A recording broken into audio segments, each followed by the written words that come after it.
Fala, meu povo, muito bom dia, boa tarde, boa noite, independente do horário que você vai estar assistindo esse episódio. Carros e Finanças com o segundo episódio no ar. Estamos aqui hoje com um convidado bastante especial. Como vocês sabem, a ideia do nosso podcast é trazer muita informação e principalmente informação de qualidade, para que você possa entender melhor sobre o mercado automotivo e, claro, com o mercado financeiro em paralelo. E aproveitando a deixa já aqui, eu já passo a bola para João. João, por favor, bola com você. Maravilha, olá pessoal, um prazer enorme estar aqui gravando esse segundo episódio do projeto Carros e Finanças. Hoje com um convidado muito especial, né? Eu estou aqui, além de estar com o Elton, estou com o Davi Perna, ele que é assessor de investimentos e também especialista em investimentos internacionais. Eu vou deixar o Davi se apresentar. Opa, fala pessoal. Bom, eu acho que não poderia ser um pouco diferente, né? Engenheiro mecânico também aqui, eu acho que a paixão por automóveis está na veia, boa. Né? A resenha tava boa aqui no início. Já, desde pequenininho, apaixonado por carro, por moto, tudo que se move, assim, eu sou apaixonado, então Tudo acho que motor, né? tudo que tem motor, então assim, a engenharia mecânica foi uma escolha, assim, né, bem forte. E aí, pouco tempo depois, entrei no interesse do mercado financeiro, em estudar um pouquinho mais. E aí já estou há 4 anos trabalhando na área como assessor, né, de investimentos e mais recentemente especializado nos investimentos internacionais. Boa, e o Davi está aqui hoje para a gente falar de um tema muito importante que às vezes é negligenciado pelas pessoas, que é o impacto do dólar, tanto na economia, né, no nosso dia a dia, quanto também no mercado automotivo, né? Será que o dólar impacta ou quanto o dólar impacta no mercado automotivo? O Elton, você acha que o impacto é grande ou não é tão relevante? Cara, tô até olhando no telefone aqui, você tá falando aí, as coisas estão acontecendo aqui, porque assim, o mercado automotivo, ele é muito dinâmico, tá? As coisas mudam o tempo todo, as coisas criam uma nova face o tempo todo. O dólar, ele tem uma total influência sobre o mercado automotivo. Quando a gente fala de carros importados, a gente tem ali peças, né, que vão trazer ali talvez uma morosidade a qualquer serviço, talvez de reparo ou muitas vezes até de garantia. Vou dar um exemplo, os carros chineses, né, tá na moda agora, carro eletrificado, 100% elétrico. BYD bombando, GWM. Perfeito. Ou então os carros híbridos. Né, e os carros a combustão. Você tem um carro importado, né, as grandes marcas premium, sim, onde o carro quebrou um farol, carro com projetor a laser, o que a gente chama de Matrix, né? E para essa peça chegar, muitas vezes, como não tem no país, tem que vir de fora, a importação para trazer para cá. Ou então, quando essa peça já existe aqui, a discrepância de preço para um carro que, digamos assim, é de entrada para o mercado premium é totalmente diferente para um carro que já tem o preço da questão do dólar por cima. Né? Quando a gente fala, vou dar um exemplo, quando a gente fala da linha premium Lexus, vou dar um exemplo, a gente já consegue encontrar peças no mercado nacional com um preço ali, um farol na casa ali de uns 5, 6 mil. Mas quando a gente fala de uma BMW, talvez numa Mercedes, a gente já encontra ali faróis a 15, 20, 30 mil. Quem nunca ouviu falar dos roubos que aconteciam nas Porsches? Né? A Porsche Cayenne. Porque os faróis, né? Que o pessoal arrancava e levava embora. Davi, eles são presos apenas por presilhas. Sim. E aí o cara chega ali com a espátula, levanta e tira o farol. E um farol daquele dali chega a custar em torno de 25, 22 mil reais. Um farol. Então, muitas vezes você pergunta, mas por que é tão caro? Aí é onde entra essa questão do mercado financeiro em relação ao dólar. Sim. Porque a peça ela está dolarizada. Não sei se esse termo existe, mas ele está dolarizado. Né? Ele está ali inflacionado justamente pela questão do dólar. É por isso que é a importância do dólar. Então no mercado automotivo, quando a gente fala de compra do veículo e até mesmo a manutenção ou troca de peças, o dólar influencia totalmente em cima do mercado automotivo. Perfeito. E fazendo uma análise mais global, influencia em quase tudo na nossa vida. Sim. E não sabemos. Então, vou começar de um aspecto mais amplo, pedir para o Davi comentar um pouco, como especialista na área, o quanto o dólar e como o dólar influencia na nossa vida, no dia a dia mesmo, ali na nossa economia real. Sim. Você tocou num ponto importante aí, Welton, porque assim, eu sempre falo, a gente, né, consome globalmente, sim, né? Porém somos investidores locais na maioria das vezes. E aí quando eu falo consumir globalmente, está no nosso dia a dia. Perfeito. Tá? A gasolina que você bota no seu carro vem da onde? Petróleo.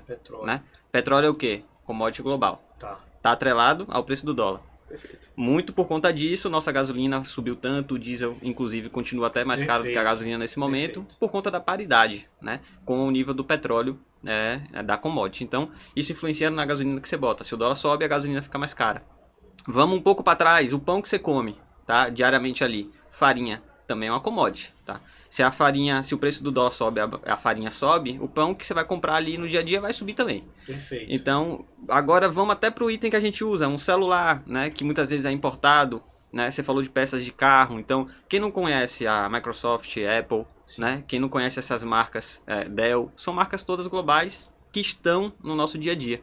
Né? Então, o preço do dólar influencia diretamente nas nossas vidas. Então, eu sempre gosto para trazer essa relação. Somos consumidores globais e muitas vezes investidores locais, né? Que é o famoso home bias lá que eu vou comentaria falar. Isso agora, né? A gente talvez tenha mais segurança em investir em algo que a gente conhece, mas você tem uma noção do quanto o mercado financeiro brasileiro representa globalmente, só para a gente passar essa dimensão? Sim.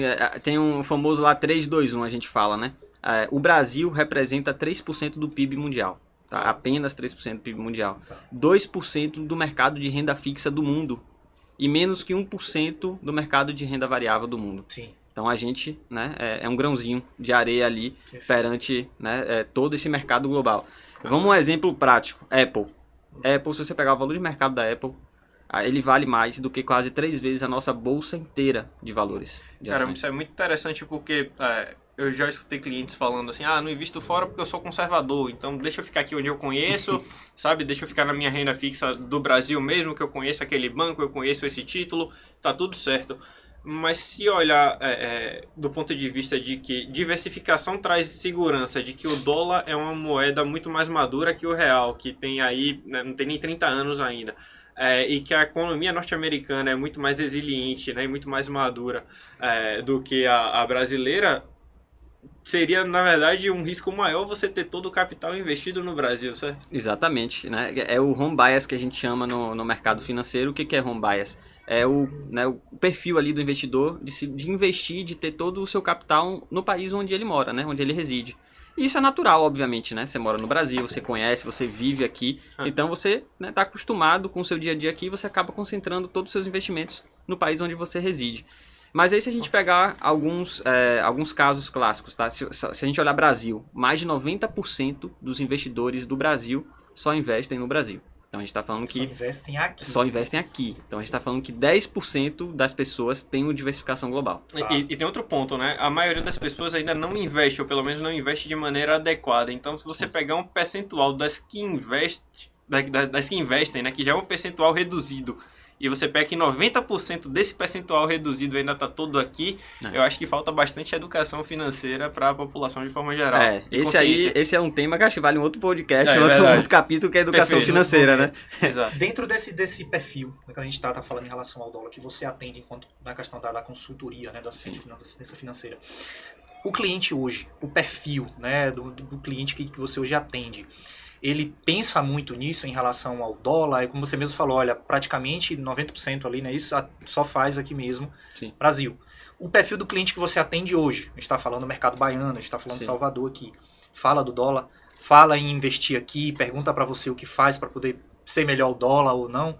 Vamos expandir além do mercado baiano, porque assim, eu atendo clientes do Brasil inteiro. Mas, como eu falei, 10% dos que investem tem essa consciência, ou seja, a maioria dos clientes que eu lido não tem essa consciência. Então vai muito do que o João falou ali, né, da educação financeira, Perfeito. Da gente trazer esse racional, essa análise, todo esse viés, né, para o cliente entender que, faz sentido ele ter parte dos investimentos atrelado numa moeda que está no dia a dia dele, né? Mas como consultor, né, no que você já tem hoje no dia a dia, você quando tem um cliente em potencial, que você sabe que você pode ali apresentar a ele esse mercado, você de forma consultiva deixa ele, né, dentro do que ele espera, do que ele deseja, da expectativa dele, ou você tenta direcionar ele para esse mercado, falar como você está fazendo comigo aqui, né? Você fala, olha, o dólar, o lucro que a gente tem, você faz esse direcionamento, ou o cliente vai com a forma como ele acha melhor, digamos assim? Não, a gente faz, até porque tem a questão da diversificação do portfólio, né? Isso. O que a gente trabalha muito é você ter uma visão macro do seu portfólio. Então, Perfeito. Se você tem um portfólio de investimentos, né,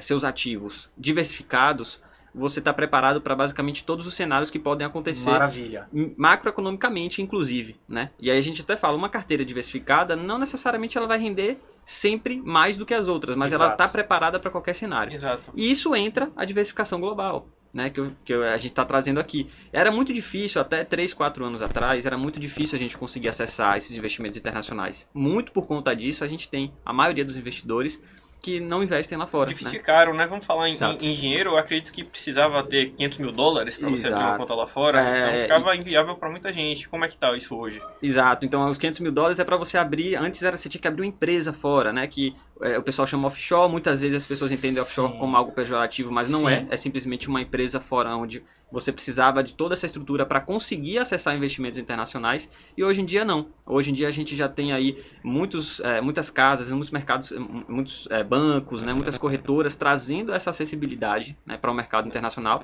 de forma muito simples e com um mínimo praticamente irrisório, né? Com R$500 hoje, basicamente, você consegue começar a investir internacionalmente. Maravilha, essa informação ela é bastante rica, né? Porque assim, quando a gente teve essa ideia do podcast, foi justamente para trazer essa clareza, essa ideia mesmo para quem está assistindo, para quem está acompanhando, de que, até como no primeiro episódio, né, que o Daniel trouxe a questão do consórcio, e além do consórcio, na ideia comum que a gente tem de apenas comprar um bem de uma forma muito fácil, mais fácil, digamos assim, a mesma forma é com você. É de entender, de trazer para o público justamente esse entendimento, de achar que o que a gente vê na internet, tá? O que o pessoal vê na internet. Como eu te falei até no início aqui nos bastidores, virar trade, a moda virou a ser trade, ver gráfico subir, descer, né, fazer um investimento talvez numa bolsa. E quando a gente traz essa ideia do nosso episódio, que é o dólar, onde a gente traz esse leque, como você mesmo falou, essa diversificação da carteira, é fantástico. Sim. Porque o povo mesmo, né, quem está lá do outro lado, começa a entender que dá sim para poder sair do trivial que está ali no dia a dia e tentar ser mais... Eu lembro que você falou de 2 perfis aqui, o conservador e o arrojado, né? Aquele cara que quer sair do perfil conservador, talvez como você falou, né, não vai render tanto, é aquela coisa mais conservadora, e para um perfil mais arrojado. Não sou investidor, mas já ouvi falar que o arrojado é aquele cara que tem risco e corre mais riscos, mas porém a rentabilidade pode ser muito maior. Não é isso? E aí tem um ponto interessante, porque investir fora, e até fazendo um link com essa questão de carros, é um hedge. Porque, poxa, a peça daquele carro importado subiu muito. Ou então o carro que eu quero comprar é importado e disparou. Poxa, mas que sorte, eu invisto de forma internacional e meus investimentos dolarizados também subiram muito. Então não me impactou, por quê? Porque eu estava protegido, porque eu tenho investimento lá fora. Então é super importante, não só para um carro importado, uma peça importada, mas o pão subiu. O combustível subiu. Ah, tudo bem. Poxa, não gostaria que subisse, mas já que subiu, que bom que eu tenho meus investimentos internacionais, meus ativos dolarizados para me proteger. Então a gente fala muito no mercado financeiro que dolarizar os investimentos não é uma questão de tomar risco, ao contrário, é uma questão de proteção financeira. Você está se protegendo. O real, quando foi lançado, era basicamente um par do dólar, era R$1 para $1. Em alguns momentos você comprava $1 com 85 centavos, né, de real.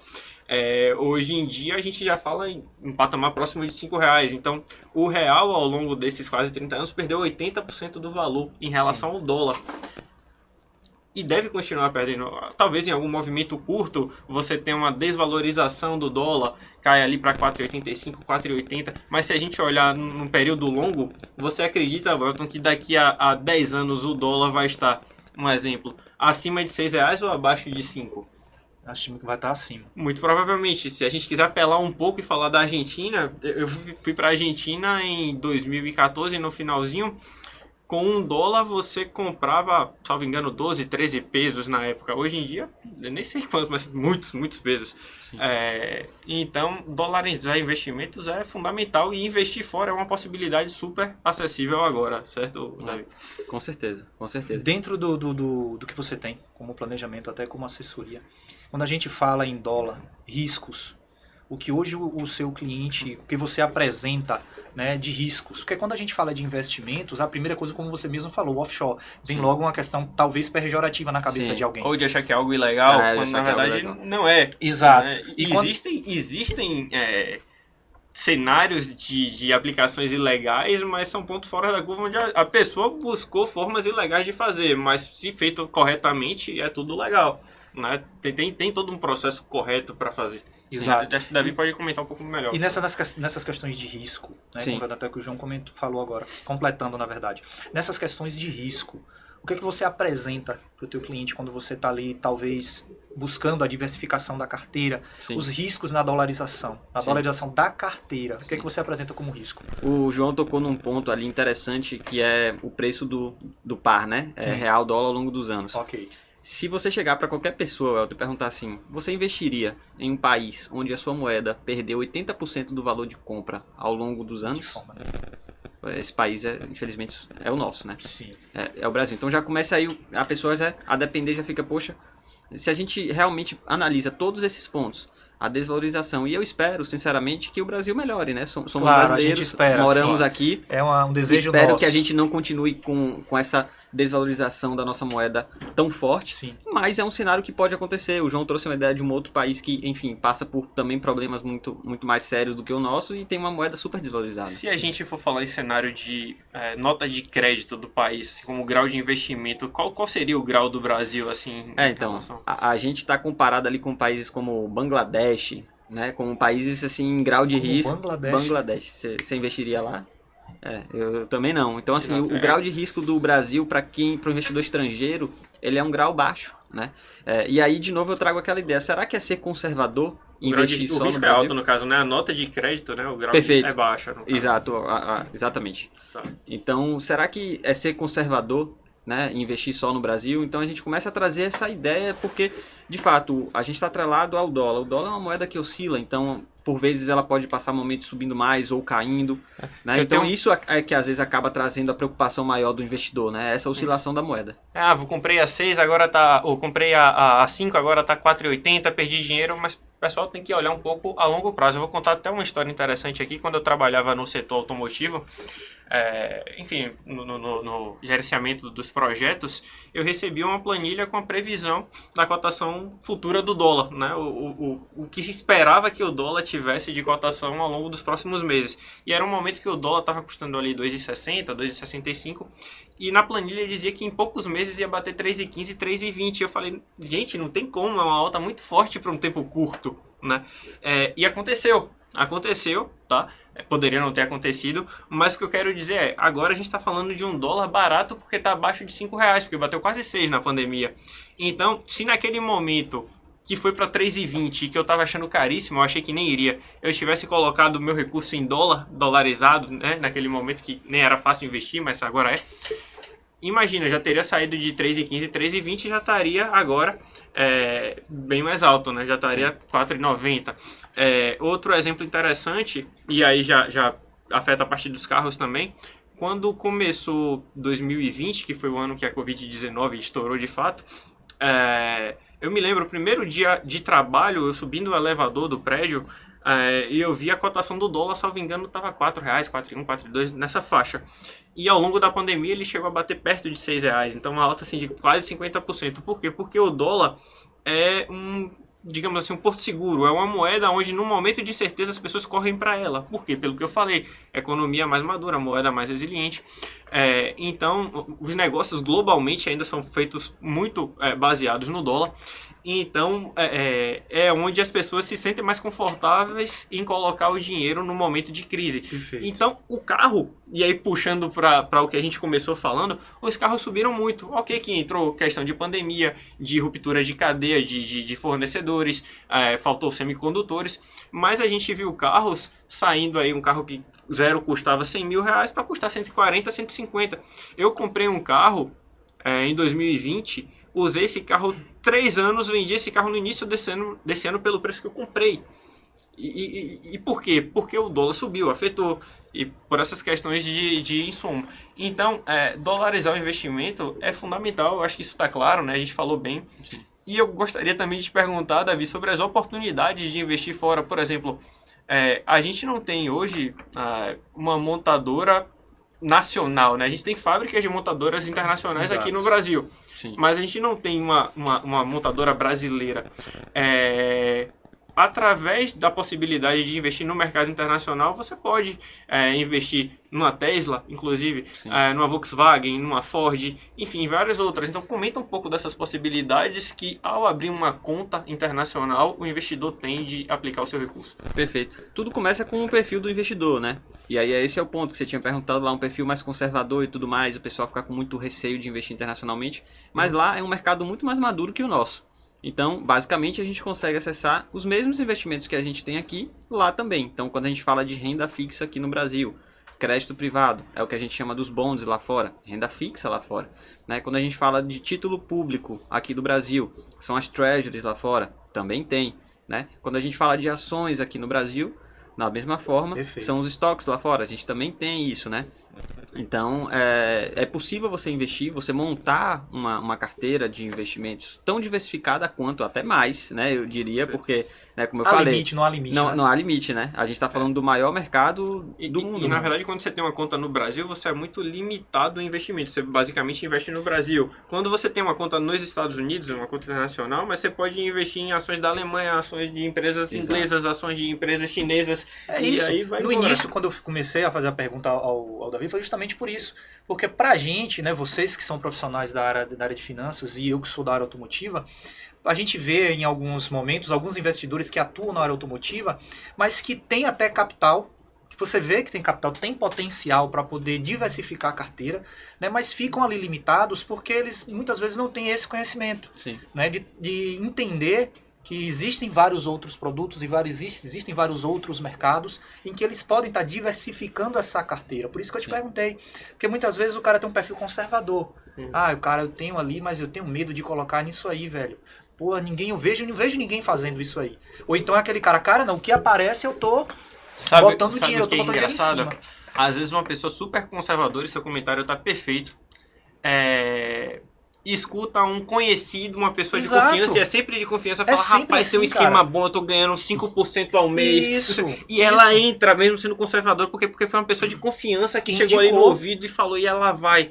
Aí um profissional chega, orienta, fala de diversificação de carteira, investimento internacional, que pode estar numa treasury que é extremamente seguro, que pode estar num bonde de uma empresa super sólida. Mas isso deve ser perigoso. Então, assim, não faz o menor sentido. Por isso que eu perguntei ao Davi no início. Cara, faz sentido... Perdão, faz sentido não. Você faz essa indicação para o teu cliente, quando o cliente chega para você, um exemplo, o cliente vai abrir uma conta contigo, me fala, tá, e aí, eu vou para onde agora? Se ele faz essa indicação, olha, você pode sair desse perfil conservador, que geralmente é o perfil do brasileiro, né, mas você pode ser muito mais arrojado. Mercado fora, dólar, e pensar fora da caixa. Ou não, você pode ir para fora e ficar extremamente conservador, mais até do que aqui no Brasil. Você pode ter todo o seu recurso em treasuries, que são títulos do governo americano, são extremamente seguros. Você pode ter em bonds de empresas extremamente conservadoras e que pagam bons dividendos ali, pingam na sua conta com uma frequência semestral, né? Geralmente semestral, né?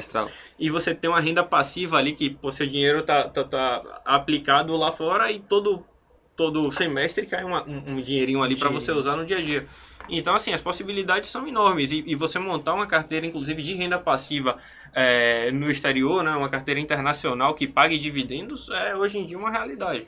Para vocês dois, a pergunta agora. Eu vou partir lá do meio, 50% de cada um. Tá. A gente sempre vê investimentos, as pessoas sempre acham que investimento você tem que começar com 500 mil, 1 milhão e abaixo disso. Muitas vezes aquela pessoa que está no dia a dia, uma renda ali ganhando 5 a 8 mil por mês, um cara que tem um salário mínimo por mês, ele consegue já dentro do mercado internacional iniciar alguma coisa, ter algo que ele pode ter ali, uma renda, iniciar a experiência dele de investimento internacional com pouco dinheiro, ou ele precisa estar sempre com uma carteira cheia de investimento alto? Não. Por exemplo, onde eu trabalho, a gente consegue fazer uma remessa para o internacional, né, começar a investir com R$500. R$500. E não é obrigado a mandar todo mês. Você pode fazer remessas esporádicas. Poxa, esse mês o dólar caiu, vou aproveitar e mandar um dinheiro. Já vou fazendo minha poupança lá fora.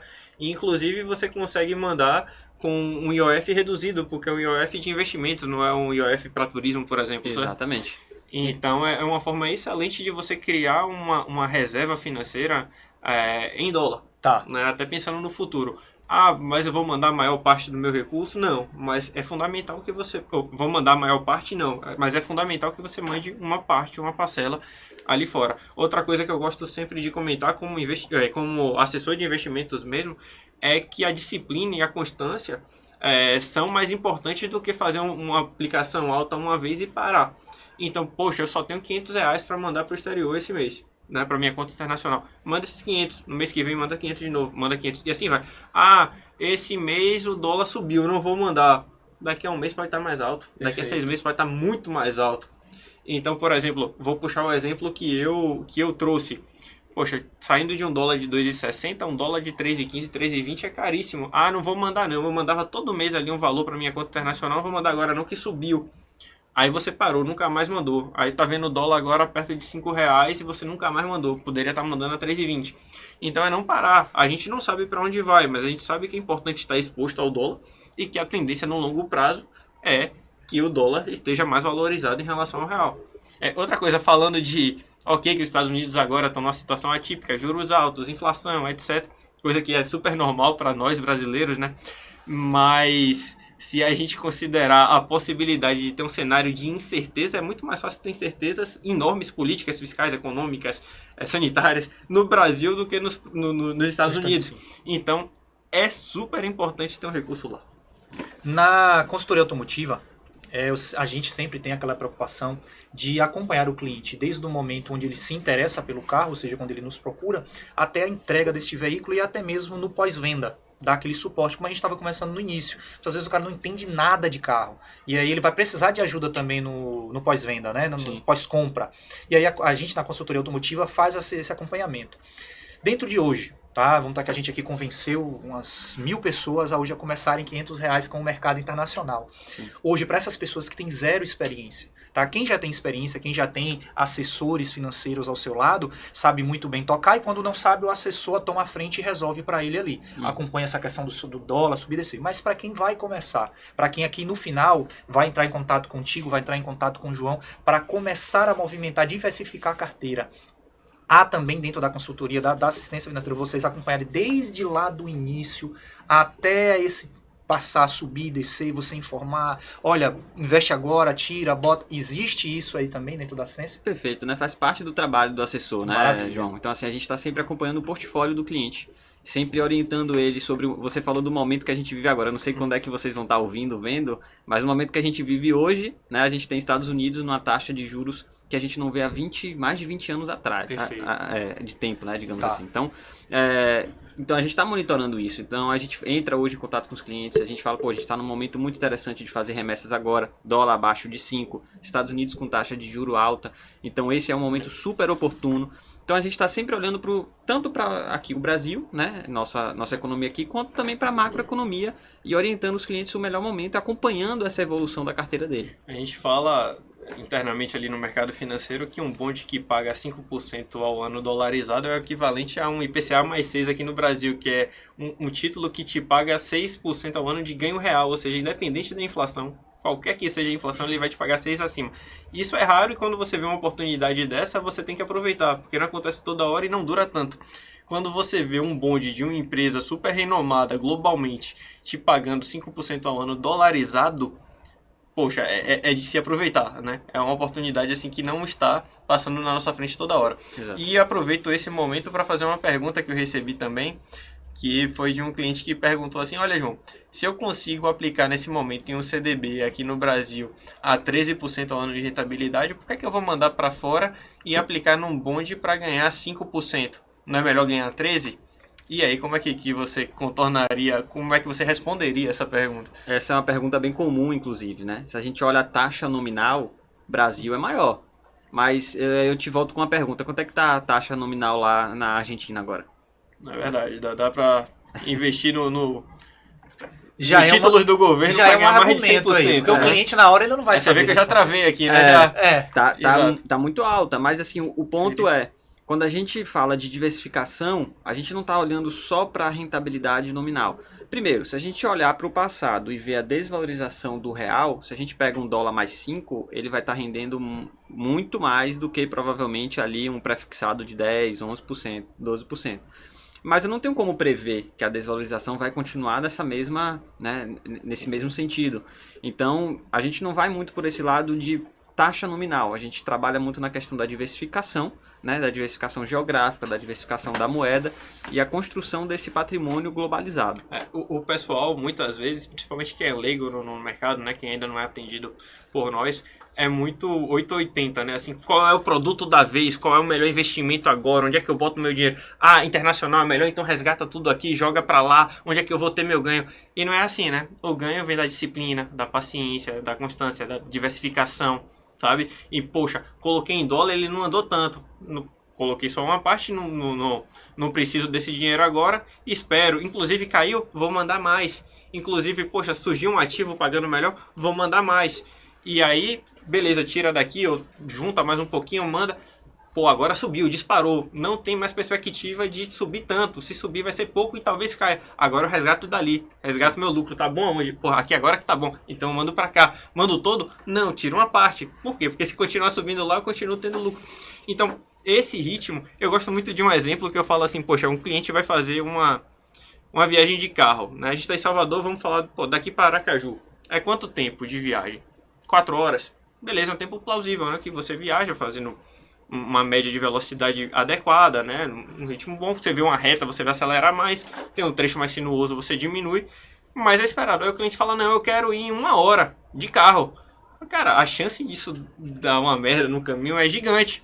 A mesma coisa com dinheiro, né? Com dinheiro o cara não quer chegar em 8 anos, 10 anos, o cara quer chegar em 1 ano e meio. A chance dele tomar um risco muito mais alto é muito maior, e acabar tendo um problema é gigante. Então, realmente a gente preza por pace, constância, né? É disciplina para poder chegar lá. E ao invés de estar ali, pô, o produto da vez, aquele all-in, life trade, agora eu fico rico, agora, sabe, não é assim. Sim. E a gente fala que o investimento não vai te deixar rico, né? O investimento vai ajudar, primeiro, a você proteger seu patrimônio, num cenário de incerteza, ou que aconteça alguma coisa atípica, como veio a pandemia.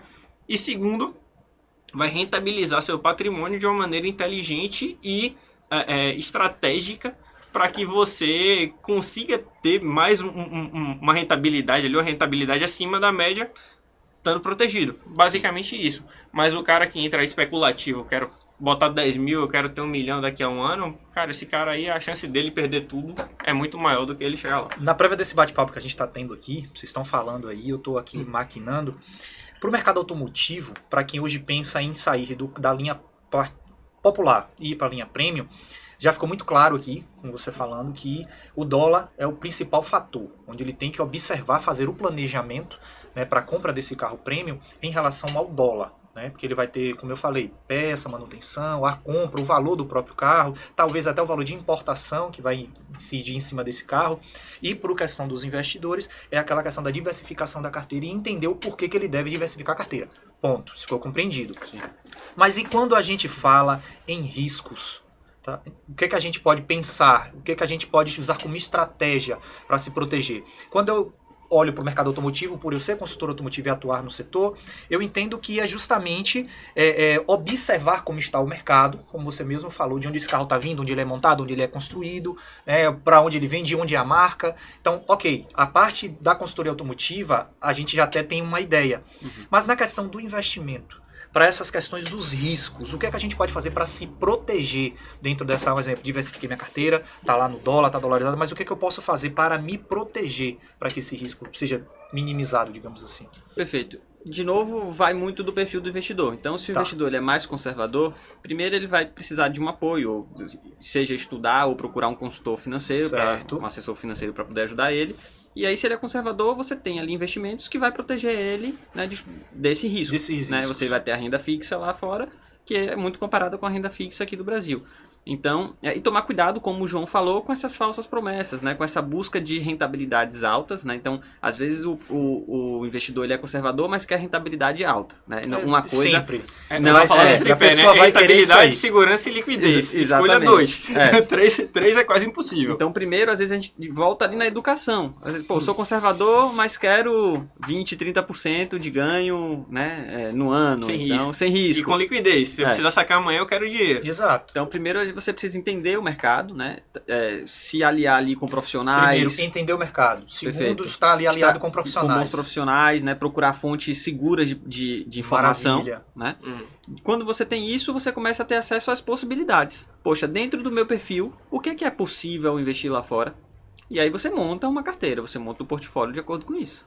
Eu, como consultor, eu entendo que é muito arriscado, até para quem está, mensagem direta para quem está assistindo a gente, é extremamente arriscado você mergulhar em qualquer mercado, seja para investimento, seja para compra, sem ter um profissional ali ajudando você. Porque existem gatilhos, existem pontos que são justamente que o mercado coloca para você tropeçar realmente. Se você não tiver ali atento a isso, não tiver o conhecimento, certamente você vai ter algum tipo de prejuízo. O mercado, ele lucra em cima disso. E tem profissionais antiéticos em todas as áreas, Perfeito. querendo apenas uma comissão, ou Perfeito. querendo apenas ganhar dinheiro e não está preocupado no que vai acontecer com você ao longo do tempo, que é o oposto do nosso propósito, né? Que é um relacionamento de longo prazo e de total confiança e transparência. Exato. Então a gente não busca uma operação que nos dê um lucro rápido, né? Que gere uma comissão, mas a gente gera o que é a satisfação do cliente, o cliente feliz, confiando na gente, indicando pessoas para que seja um ganha-ganha, né? Sim. Basicamente isso. Então, assim, infelizmente muita gente ainda cai na lábia de profissionais ruins que oferecem, né? Que ofertam ganhos irreais, ou que podem ser até reais, mas por um curto período de tempo. Muita gente distorce janela, né? Olha só, eu ganhei aqui 20% em 3 meses.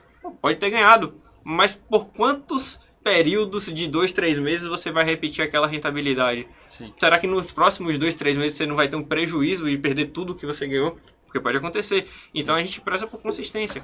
A gente começa a observar os pontos justamente de gatilhos, de perigo justamente em cada setor. Né? A gente falou do consórcio no primeiro episódio, onde o Daniel trouxe justamente o risco do consórcio. Quando o cara chega para você e fala, eu garanto que você vai ser contemplado, faça que você vai ser contemplado, eu garanto. E que isso é criminoso, isso é uma forma errada de se fazer.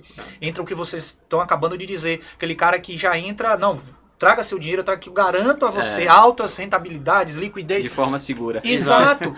Ou então aquele cara que entra no mercado automotivo que fala assim, olha, vou dar um exemplo dos lançamentos. Sim. Quem nunca foi comprar um carro, quem é cliente de uma concessionária, que a concessionária no lançamento liga para o cliente. Poxa, seu João, seu Davi, vem aqui na concessionária conhecer o nosso carro, venha para cá, um carro maravilhoso, é lançamento, não tem problema nenhum, não tem problema crônico, pode vir que o senhor vai se apaixonar pelo carro. Aí a gente pega a Jeep Compass, com 20 e tantos problemas crônicos, a gente pega os carros da Stellantis, o grupo Stellantis com dezenas de problemas. Então a gente começa a ter essa ideia justamente do que eu falei antes. Se você não tiver esse ponto, você corre muitos riscos. E deixa eu te perguntar uma coisa, por exemplo, quando um cliente procura a sua consultoria, geralmente ele está preocupado com talvez um impacto do dólar, aquilo, ou ele está só apaixonado por aquele modelo e quer comprar quase que de qualquer jeito, já meio que decidiu, só quer uma confirmação ali, vamos embora e acha o carro. A pergunta é excelente, aproveita o gancho do Davi. É o perfil do cliente. Tá. Aquele cliente arrojado, que é aquele cara que ele quer comprar o carro, ele já vem com a ideia dele pronta, ele quer uma Land Rover Velar. Porque o jogador de futebol do time dele tem. Porque hoje é o status, é o degrau que o social dele hoje pede. Ele tem que ter uma Land Rover Velar. Ele tem que ter um Evoque, sabe? Ele precisa ter aquele bem. Ele tem às vezes essa preocupação. De primeiro, eu já tive alguns clientes que antes olha o dólar para ver como é que tá. A gente chega junto, muitas vezes o cliente ele vai primeiro na loja, olha o carro, se interessa, ele, vou contratar o Elton para ele vir aqui avaliar o carro para mim. Então eu vou no segundo momento. Quando eu chego lá que eu olho o carro e digo, não, o carro tá ótimo, tá beleza, pode comprar, tá avaliado, tá dado meu aqui, meu carimbo tá dado. E muitas vezes ele para ainda com o vendedor, porque dentro da minha consultoria eu faço também a negociação. Sim. Então muitas vezes eu chego lá, a Velar tá quanto? Tá na loja seminova, tá custando ali 390, 450 mil reais. E aí dentro de uma avaliação, muitas vezes por um detalhe, por outra coisa, a gente consegue quebrar 30, 40 mil do preço do carro. E aí negociando com o vendedor, justamente o cliente senta para fazer essa conta. Exato. Não, eu vou olhar o dólar para ver quanto é que tá, porque primeiro, para eu poder negociar com ele, eu tenho que me basear no dólar. Não posso me basear no real, é aquilo que tu falou. Eu preciso olhar para o meu cenário, para onde eu vou atirar agora. Exato. Então assim, se eu estou comprando um carro que ele é dolarizado, não posso olhar para o mercado brasileiro. Exato. E isso eu tenho que olhar para fora. Que quem faz é um consultor ou os clientes mais experientes ou mais sagazes, digamos assim, em relação ao mercado, mais refinados, era o termo que eu estava buscando.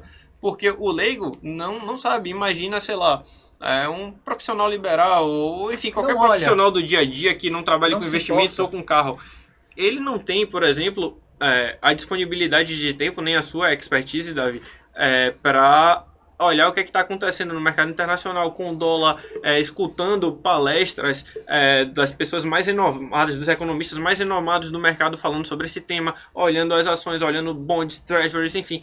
Eles não têm o tempo que eu fico olhando o cenário macro, eles não têm o tempo que o Elton tem escutando, pesquisando problemas crônicos, vistoriando carros, avaliando, conversando com clientes, escutando dúvidas, dificuldades, colhendo informações do mercado com colegas. Então, para essa pessoa, se ela for assim, sozinha, quer entrar nesse meio de investimentos, investimentos internacionais, vou comprar um carro, é muito difícil, é muito fácil ela tomar uma topada, é muito difícil ela ser muito bem sucedida, não sei, talvez até por uma questão de sorte, do que se ela estiver acompanhada de um profissional específico daquela área e competente, né, reconhecido, experiente. Então, assim, poxa, se você tem esse serviço, se é fácil acessar esse tipo de serviço, por que não? Por que contar com a sorte? Né? Por que correr o risco de tomar um prejuízo grande? Tanto na parte automotiva, comprar um carro com problema, comprar um carro que não tem uma revenda boa, que deu um problema, imagina, num componente importado e o componente é caríssimo, demora para chegar, você fica sem um carro, ou fez um investimento errado, tomou um prejuízo. Então, contem com profissionais realmente da área. Perfeito. Né? Perfeito. Ter essa ideia de ter um consultor, de ter um profissional ao lado, é extremamente muito importante. Ainda mais no mercado hoje em dia. Ver você falar desses pontos, né, que a gente entende como ideias, né, para quem não entende do mercado financeiro, para quem não tem essa ideia de por onde começar, como fazer. Porque, como eu falei antes, quem já tem um assessor financeiro ao seu lado, um consultor automotivo para poder ajudar naquele momento, é massa. Sim. Porque ele sabe de onde partir. Muitas vezes ele nem se preocupa. Ele chega ali, olha, Davi, João, toma aqui, tem $500 mil aqui, diversifique minha carteira aí, e eu quero, como vocês estavam brincando, eu quero 20%, 30% de retorno e tal. Mas para aquela pessoa que está iniciando, que está ali querendo iniciar, tem ali um patrimôniozinho guardado, tem algo ali reservado, é extremamente importante. E aí quando eu vejo vocês falando sobre isso, cria assim uma ideia de facilidade, de proximidade, porque hoje no mercado financeiro, para quem não está muito nesse mercado, é uma distância muito grande. Eu não vou. Educação financeira, que você colocou muito bem. Não tem essa questão de dizer assim, não, eu vou fazer investimento. Eu vou tirar um pouquinho daqui, um pouquinho dali, R$500 por mês, e vou fazer esse investimento aí. Exato. Aí imagina o cenário de uma pessoa aí, voltando aí para a parte automotiva. Poxa, meu carro já tem 7, 8 anos, já está defasado, a mídia não é boa.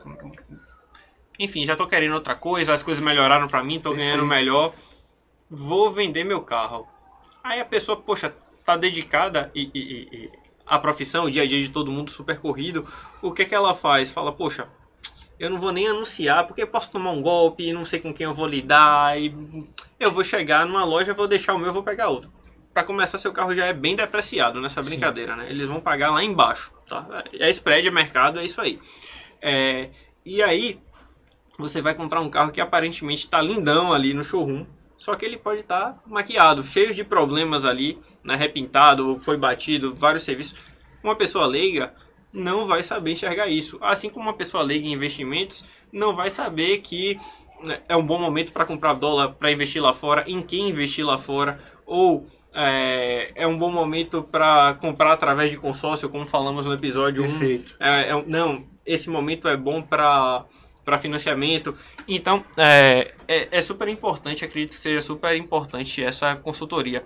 Davi, eu queria te perguntar um pouco das dúvidas que você recebe do público de forma geral, dos receios, ou até das operações que eles mais te demandam. Onde é que as pessoas que investem fora têm colocado seu dinheiro nesse momento?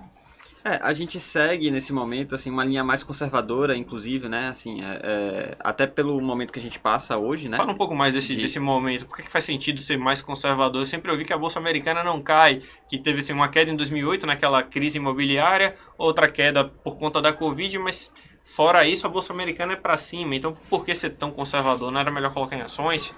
De fato, a gente consegue investir, né, em ações lá fora, como eu falei, né? No início, assim como a gente consegue investir aqui.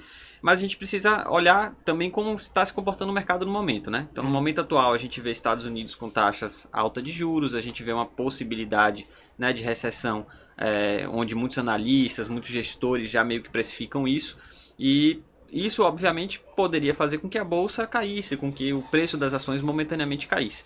Claro que existe uma linha de investidor, e aí lá nos Estados Unidos, inclusive, né, quando você conversa com pessoas que moram lá, enfim, né, se você tiver essa oportunidade, primos, conhecidos ou pessoas que moram lá, o mercado acionário, ele é muito pujante, digamos assim, né? Aqui pessoas... acho que 1% investe em ações, né? Lá é basicamente todo mundo investe em ações. É bem comum, às vezes, no aniversário do filho... Previdência tem ações, né? Presente de Natal, os pais darem as ações, né, para os filhos comprarem. Aproveitando, né? Olha a dica do Davi, né? Presente de Natal... Comprem ações para os seus familiares, seus filhos. Então, mas presenteou também, né? Senão...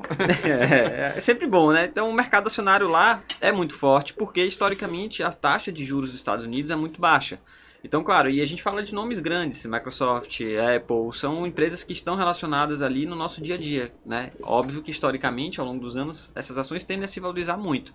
No curto espaço de tempo, em momentos mais específicos, né, que a gente passa, essas ações oscilam, tanto para cima quanto para baixo. Então, para aquele investidor, né, que é mais longo prazo, que entende os riscos, não seria o momento de vender tudo, também não é isso, mas seria um momento de cautela. Então, talvez os aportes que ele queira fazer agora, ele deixe um pouco mais em liquidez, né, porque se realmente a gente tiver um cenário de uma possível recessão ou de uma taxa de juros mais altas por mais tempo, pode ser que ele consiga comprar aquelas empresas um pouco mais baratas. Então são estratégias, né, de investimentos que a gente, né, como especialista ali no mercado financeiro, busca para os clientes. É óbvio que a gente não vai acertar o time perfeito, a hora perfeita de comprar uma ação, a hora que ela está mais barata, nem o time perfeito de venda, não é isso.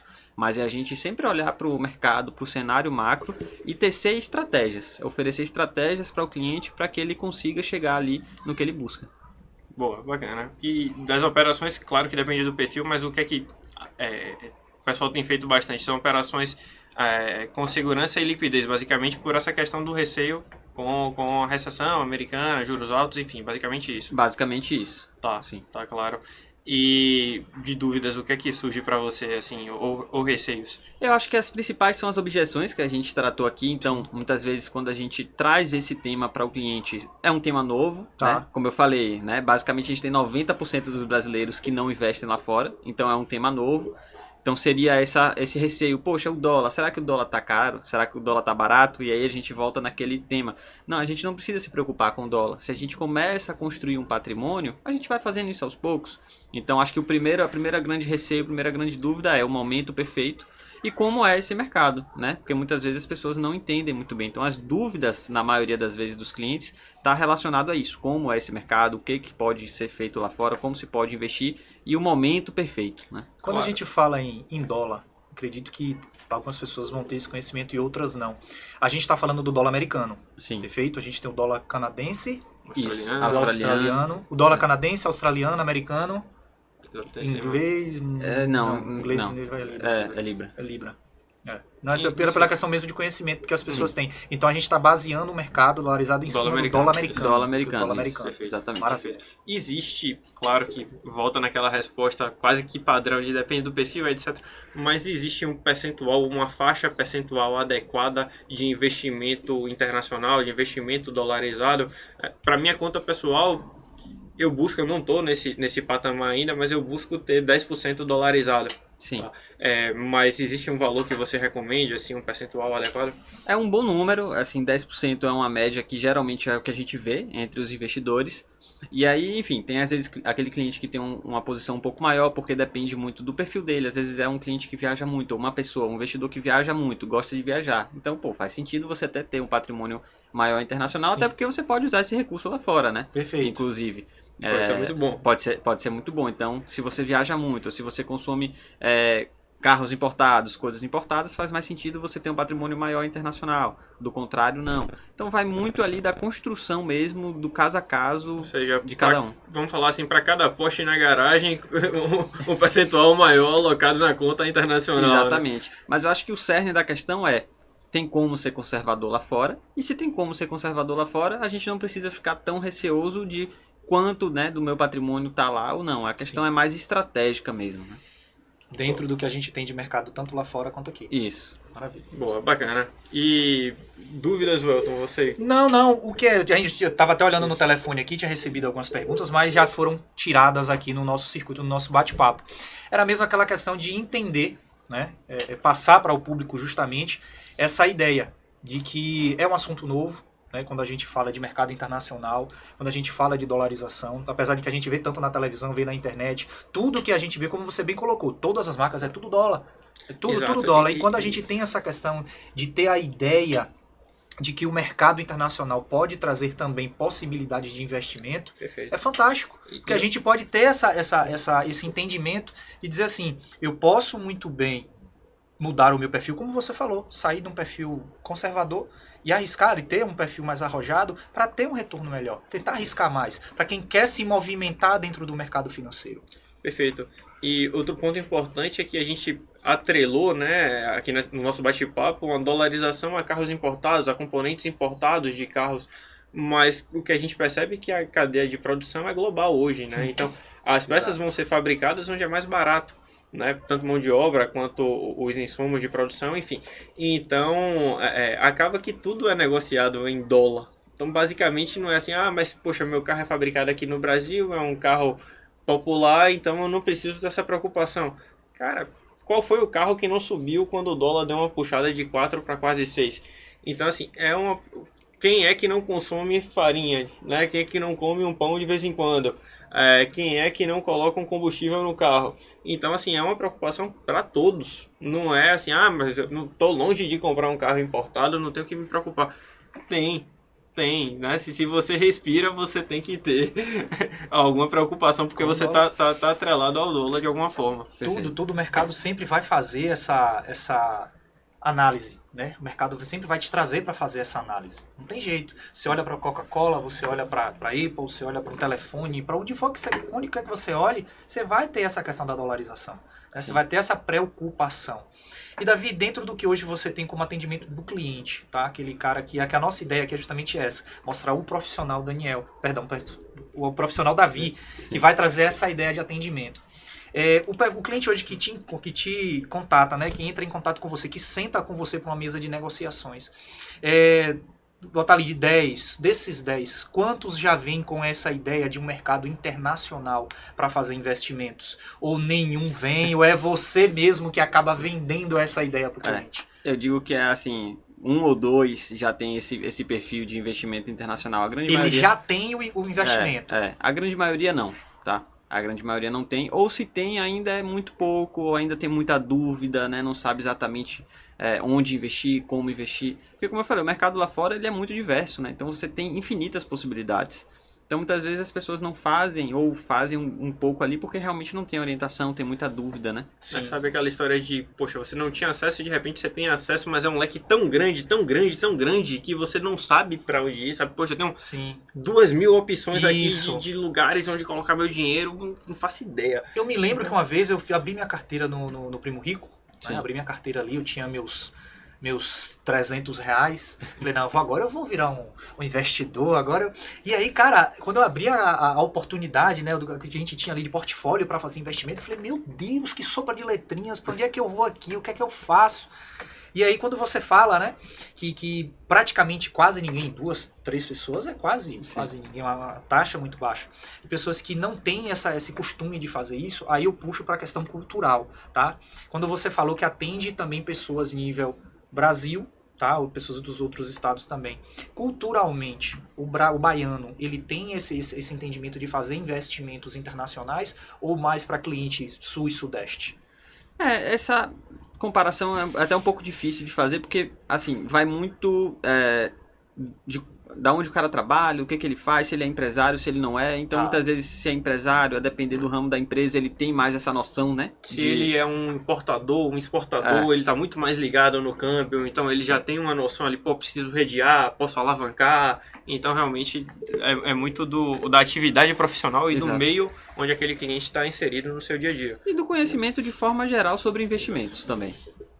E quando a gente fala de mercado internacional, tá? Dentro da consultoria, da assistência financeira, o que é que a gente tem como ideia, como estratégia, até para quem é um consultor que está nos ouvindo aqui, né, que tem a vontade também de ser um assessor financeiro, de estar, né, mergulhando nesse mercado, para quem quer entrar como investidor, o que pode ser usado como estratégia para que, como você bem colocou, não é uma questão cultural, mas uma questão mesmo de onde a pessoa está ali naquele momento, a ideia que a pessoa tem de mercado. Sim. Mas o que é que pode ser apresentado, digamos assim, para as pessoas, né, para os investidores, seja ele do setor que for, para que ele possa olhar mais para o mercado internacional? O que é que você acha de ideia? O que é que pode ser feito para isso poder acontecer? Essa virada de chave. Eu acho que é a educação financeira mesmo, não vai ser feita... De base? De base. Não, também.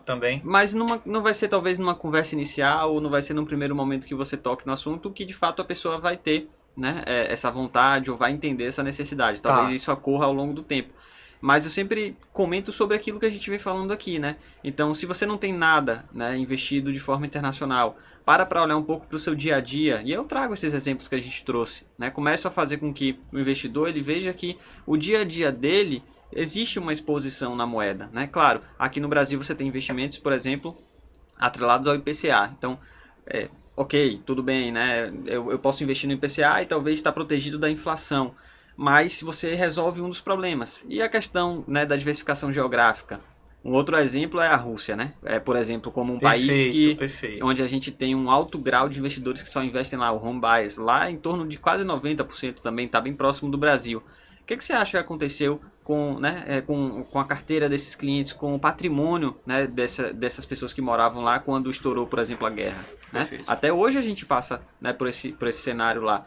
Então, a questão da diversificação geográfica, ela também é uma questão muito importante, né? Então é você ir trazendo essa educação, trazendo essas informações para que o investidor comece a entender mesmo, né? E aí ele veja que faça sentido, né, para ele começar a fazer esses investimentos. Você falou agora num tema que eu já estava até pensando nisso desde o início, mas como você explicou tão bem desde do início da nossa conversa, e eu já entendi, né, que a dolarização ela realmente é muito real em tudo, eu já sei a resposta que sim, influencia. Mas o peso hoje que a gente vê, a Rússia fechando suas fronteiras, os seus insumos, o gás que vem de lá, que por ali passa pela Ucrânia, enfim, e a gente está vendo o que está acontecendo em Israel hoje, dentro do mercado hoje internacional, as pessoas que hoje já estão na tua carteira, ou as pessoas que você vê no mercado hoje atuando, teve muita retração, as pessoas tiveram aquele medo, retiraram os investimentos, mudaram, pediram para diversificar, ou não? A turma confia realmente no mercado internacional? Porque quando a gente fala em mercado nacional, vamos botar ali na época da pandemia, que a gente viu tanta coisa fechando, tanta coisa, eu via pessoas não correndo desesperadas para tirar dinheiro daqui, dinheiro dali. O brasileiro realmente tem esse medo. Bota embaixo do colchão, né? Exato. Tem esse medo de perder dinheiro, digamos assim. Sim. No seu cenário, mercado internacional, sim, acontece também esse medo, esse conservadorismo da pessoa dizer, aconteceu uma guerra ali, está acontecendo qualquer coisa, vou lá, tiro meu dinheiro de lá. Ou não, o mercado internacional dá uma segurança a mais, por falar em dólar, em outras moedas. Essa é uma pergunta muito boa e, sendo bem sincero, até o momento nunca tive esse receio, né? E aí eu acho que, de novo, é porque quando o investidor ele já está, né, com uma posição internacional, ele sabe que lá fora ele consegue diversificar e ter acesso a diversas opções de investimento, sim, né? Então, claro que uma guerra pode impactar o mercado, perfeito, assim sim, como aqui no Brasil também. Claro, perfeito. Né? Vamos dar um exemplo, o dólar pode subir, né? Por exemplo, numa guerra. É natural, inclusive, que isso aconteça, porque é uma moeda forte. A gente sabe que é geralmente para onde tende, né, o recurso aí, sim, em um momento, sim, de estresse. Né? É importante reforçar que no momento em que acontece um cenário caótico e de incerteza, pandêmico, como uma guerra, exato, não sofrem só os locais onde aquele cenário está ocorrendo. As economias mais fracas sofrem mais. Então, por exemplo, teve um problema, sei lá, nos Estados Unidos, por alguma questão. A nossa economia vai sofrer. Teve um problema na China. A China parou de importar minério de ferro. Então só a Vale vai ser impactada. Não, todo o mercado brasileiro, todo o mercado de renda variável brasileiro vai sofrer, né? Já teve um momento que a gente fala, poxa, se um país grande dos Estados Unidos espirra, a gente fica gripado aqui. Então não é porque, poxa, tá acontecendo uma coisa lá fora, eu vou tirar tudo lá de fora, vou trazer para cá que eu vou estar seguro. Não, às vezes o impacto é maior aqui. Porque pela questão econômica mesmo.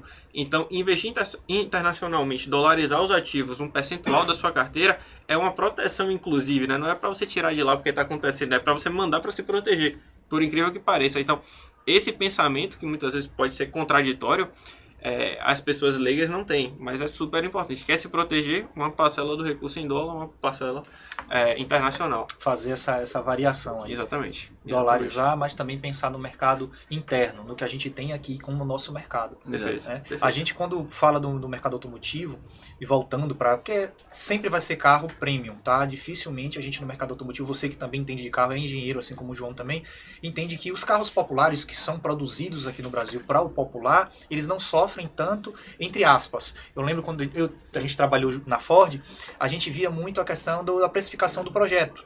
Na minha época, a gente ouvia muito falar que a construção de um Ford Ka completo custava $8.000. E quando a gente convertia, estava ali mais ou menos dentro do preço que a gente via nas lojas. E a gente falava, cara, mas é um carro nacional, simples e tal. Mas a gente via que o dólar pela montagem, porque ele via, era um projeto externo. Sim. Tinha a Índia naquela época que estava envolvida na produção dos motores do carro. A gente tinha um projeto, era aqui, estava junto com o PD, aqui, mas depois isso passou para a Índia, foi construída a fábrica de motores, e aqui a gente via o dólar lá em cima. Mas aí quando a gente, voltando ali no raciocínio, quando a gente pensa no carro premium, é justamente esse o pensamento que o cliente, quando você fez aquela pergunta, o Elton, o cliente tem esse pensamento? Tem. Ele tem esse pensamento. Quando o seu cliente chega lá para sentar com você 2, 3 de 10, que tem a intenção e tem o entendimento do mercado internacional, é justamente esse cliente que quando vai comprar um carro premium, ele já vem com a ideia já anotada, ele já sabe como o dólar tá, onde não tá, ele já tem ideia de guerra, ele já tem ideia de tudo, para que ele consiga fazer essa compra de uma forma muito mais assertiva. Quando é aquela pessoa que está comprando por uma questão social, o cara tá comprando porque ele quer rasgar dinheiro mesmo, ele quer andar de carro importado, mas aquele cara, como você falou, que é mais consciente, que ele vai se programar, vai bater na calculadora, vai anotar, primeiro vai sentar com um consultor para ouvir o consultor, para entender o que ele pode fazer, os riscos, entender como ele pode, digamos assim, ter um retorno com esse carro, porque é bem difícil eu encontrar hoje um cliente na minha área consultiva que ele queira comprar o carro e ele não me pergunta, cara, e na revenda? Pensamento Sim. macro. Cara, e na revenda? Quando eu comprar esse carro aqui, você tá me falando desse carro tão bem, o preço tá ótimo, você conseguiu uma condição massa para mim, mas e na revenda? Eu vou perder muito dinheiro? Então, para mim, também é um ponto, um gatilho que eu preciso me atentar em relação ao dólar. Porque se para o meu cliente premium eu não passar para ele essa ideia de dizer, olha, o mercado tá assim, né, tá dessa forma, tá agindo assim, e ele já não está, como você mesmo falou, aquele cliente que já chega com a ideia formada, é extremamente difícil. E o risco desse cliente comprar esse carro e daqui a 30, 40, 50 dias querer cancelar a venda, ou vender o carro, não gostar do carro, é extremamente alto. Por isso que eu te perguntei, de quantos já chegam para você com essa ideia de dizer assim, olha, eu já conheço o mercado internacional, eu já sei dos riscos, eu já sei onde eu posso colocar, onde eu não posso. Por uma questão, porque na minha cabeça, pra gente que tá do lado de cá, que não faz parte do mercado financeiro, a gente pensa que é uma questão cultural. Mas como você bem colocou, não é uma questão cultural, é mais uma questão mesmo de onde o cara tá, a Sim. informação que ele tem para fazer todos esses investimentos e diversificar, seja no mercado automotivo, seja no mercado financeiro. Você tem mais alguma coisa para perguntar? Você tem alguma coisa para acrescentar? Sem dúvidas. Não recebi nenhuma aqui no... Eu recebi uma, mas não tinha nada, já tinha sido respondida. Não, bacana. Mas a minha parte, super claro, o Davi tá passado a mensagem da importância de diversificar, de atrelar o dólar. Inclusive, devo fazer uma remessa aí qualquer hora dessa para aproveitar o dólar baixo. Agradeço muito a presença, né? Mr. Internacional David Legg. Como é professor da oratória, É o professor da oratória. Pesquisem aí, professor da oratória. Gente, eu nunca vi uma pessoa parecer tanto com a outra. Nunca vi. Não sou gêmeo. Pesquisem, mas não sou eu. Mr. David Legg, e aí, o que é que você gostaria de passar de mensagem final para quem está nos ouvindo, assistindo? Eu primeiro agradeço aqui, né, por vocês terem me chamado. Acho que é um tema muito bom para mim no que tange carro, no que tange mercado internacional, enfim, né, são dois temas que eu gosto muito. Então, acho que a mensagem principal do nosso bate-papo é procurem, né, especialistas, e isso se resume a tudo, né? Eu sou muito assim, se eu quero fazer alguma coisa, eu vou procurar um especialista na área. Então procure um especialista, procure informações fidedignas, estude sobre o ponto, para que você vá embasado e para que você, enfim, não siga caminhos que não sejam os melhores, né? Maravilha, Davi. E hoje quem quiser, quem ouviu esse bate-papo até o final, que anotou todos os pontos, que entendeu, teve algum pontozinho ali onde ele teve uma curiosidade, ou até mesmo que quer fazer um investimento, que quer sentar contigo para bater um papo, como é que ele consegue entrar em contato contigo? Telefone, suas redes sociais? Pode me procurar lá no Instagram, Davi Perna, acho que só vai ter eu Davi por lá. Perna? Davi Perna. David Leg, Mr. Internacional. David Leg, agora foi que eu entendi. David Leg, perfeito. Davi Perna. Tá. E o Perna é sobrenome mesmo, né? Não é a brincadeira. É o sobrenome mesmo. Então, me procura por lá que a gente troca uma ideia. Troca uma ideia. Maravilha. Agradeço mais uma vez a sua participação, foi bastante enriquecedora. A disponibilidade de estar aqui gravando, né? No momento que o mercado tá super movimentado. Exato. A gente vai ter vamos ter as outras oportunidades. Acredito que vale a pena também chamar o Davi mais uma vez pra gente vir aqui. E pra falar de carro também, eu soube que o Davi é mega cuidadoso aí, né? Ele falou carro, moto aqui. Tem outra pessoa que você falou que era pra trazer junto com ele pra gente fazer uma resenha. Quem era? Bruno Torres, o homem dos carros Torres, importados. aí. Vamos chamar esse Bruno. Próximo é você pra estar aqui, viu? BT vem falar de suas BM M1, 2, 3, 5, nem sei mais. É tanto modelo esportivo que esse cara tem. Maravilha. Gente, então é isso aí, tá? Queria agradecer a todos vocês que tiveram com a gente aqui até o final. Tá aí as redes sociais, os contatos do Davi. Você que tem dúvida, você que quer se tornar um novo investidor, você que quer se tornar um consultor, mas precisa desse aporte, desse suporte, aporte, dessa ajuda, contate o Davi aqui, profissional extremamente gabaritado. E o que você precisa, o que vocês precisarem de nós, estamos à disposição de vocês. O Carros e Finanças, consultoria na prática, a ideia é essa, tá? Trazer conteúdo de qualidade, conteúdo informativo e também dar a vocês a possibilidade de estar aí mudando a vida de vocês, tá bom? Visita as nossas redes sociais, entre em contato com a gente, qualquer coisa a gente está à disposição de vocês. Forte abraço, valeu e até a próxima. Valeu! Até mais, pessoal. Valeu.